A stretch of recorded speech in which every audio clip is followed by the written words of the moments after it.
حضرت عقبہ ابن نافع رضی اللہ تعالی عنہ ارشاد فرماتے ہیں ایک مرتبہ رسول اللہ صلی اللہ تعالی علیہ وسلم نے مجھے سورۃ الفلق اور سورۃ الناس سکھائی، اور پیارے رسول صلی اللہ تعالی علیہ وسلم نے میرا ہاتھ پکڑا اور ہاتھ پکڑ کر مجھے سورہ فلق اور ناس سکھائی۔ صحابہ اتنا التزام و اہتمام کرتے تھے کہ رسول اللہ صلی اللہ علیہ وسلم نے یہ بات مجھے کب کیسے سکھائی تھی۔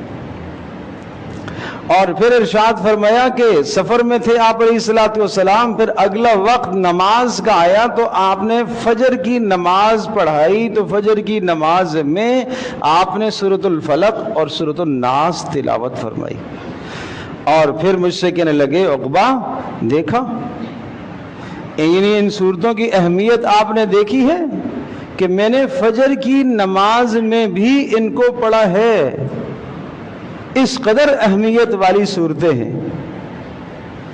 تو بات یہ ہے کہ اتنا مؤثر ہتھیار ہمارے پاس موجود ہے قرآن کریم کی شکل میں، رسول اللہ صلی اللہ علیہ وسلم کی پیاری احادیث کی شکل میں، مگر پھر بھی ہم پڑھنے سے محروم ہیں۔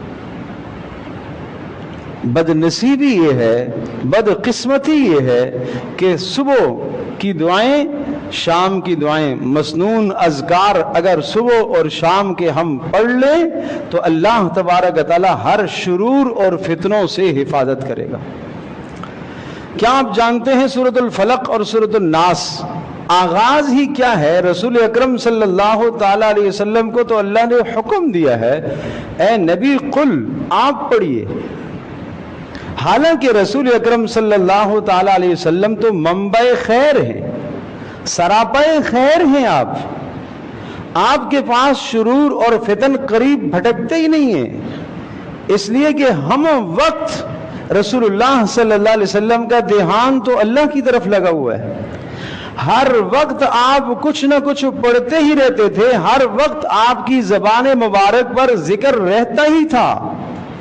تو جو آدمی ہر وقت خیروں کے ارد گرد میں ہو، یا اس کے ارد گرد ساری خیریں ہی خیریں ہیں، ملائکہ کا نزول ہو رہا ہو، ہر طرح کی حفاظت ہو رہی ہو، اس کے باوجود بھی اللہ پاک نے اپنے نبی صلی اللہ علیہ وسلم کو حکم دیا کہ آپ یہ پڑھا کریں۔ قل، آپ کہیے، اعوذ برب الفلق، میں صبح کے رب کی پناہ میں آنا چاہتا ہوں۔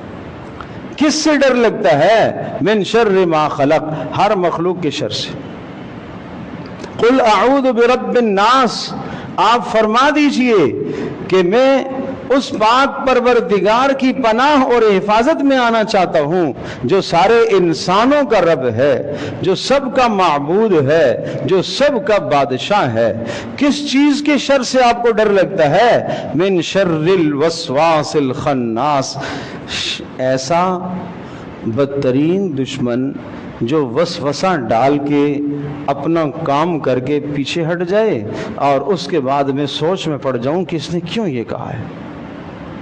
خالی ذہن تھا ایک آدمی کا، رات کو اپنے بستر پر لیٹا اور جناب اس کو کسی دوست کا فون آ گیا، اور فون کے دوران اس نے کچھ ایسی بات کہی، فلاں آدمی ایسا ہے۔